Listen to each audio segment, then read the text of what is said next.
সকাল সকাল ঘুম থেকে ওঠার পর মানুষ কি করে? হয় মর্নিং ওয়ার্কে যায়, নয়তো ঠাকুর ঘরের কাজ সারে। अच्छा। কিন্তু আমার ক্ষেত্রে ব্যাপারটা হয় ঠিক উল্টো।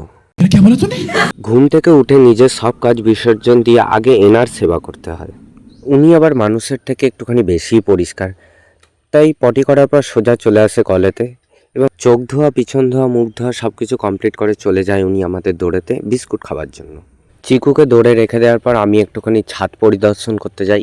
আজ রবিবার, কিন্তু তাতে আমার কি, আমাকে তো সেই পড়াতে যেতেই হবে। তাই ছাদ থেকে তাড়াতাড়ি নিচে নেমে চলে এলাম। মুখটা ধুয়ে শান্তিতে যে একটু চা খেতে যাবো সেটারও উপায় নেই। দেখো কিরকম মুখের সামনে এসে হাজির হয়ে গেল। गजब बेइज्जती है। তো সবকিছু বাদ দিয়ে আমি আবার আমার বোরিং লাইফে যেতে শুরু করলাম। গন্তব্যস্থল আমার বিশ্বস্ত স্টুডেন্টের বাড়ি। তাড়াহুড়ো করে যাওয়াটাই আমার বেকার হলো। স্টুডেন্টের বাড়িতে পৌঁছে দেখি স্টুডেন্ট আমার এখনো ঘুম থেকেই ওঠেনি। কিছু কাজ না পেয়ে ক্যামেরাটা অন করে নিজেই নিজেকে দেখছিলাম যে কতটা খারাপ দেখতে হয়ে গেছি। তারপর আমার স্টুডেন্ট এসে আমুল কুল নিয়ে নাচতে শুরু করে দিল।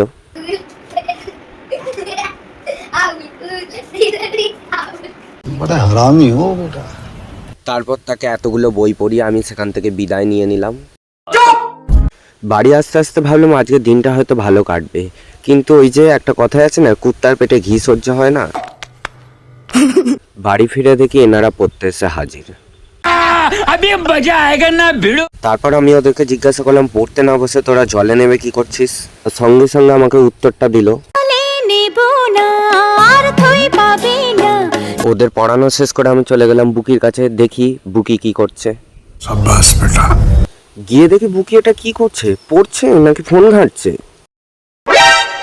তারপর বুকির সাথে একটু আড্ডা দিয়ে চলে গেলাম হাই স্কুল মাঠের দিকে। अच्छा। সেখানে গিয়ে দেখি আমি একাই, কেউ নেই।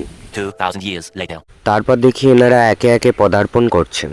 फिर से आ गए रे बाबा, इधर जहर खाने का पैसा नहीं है तो जा रे। আমাদের মধ্যে এসে হাজির হয়েছেন অনুকূল ঠাকুর बड़ा हरामी हो बेटा। এবং সাথে মাউন্টেন ডিও। माउंटेन ड्यू डर की माँ की चूत। বাই দ্য ওয়ে, ব্লগ শেষ। बाय।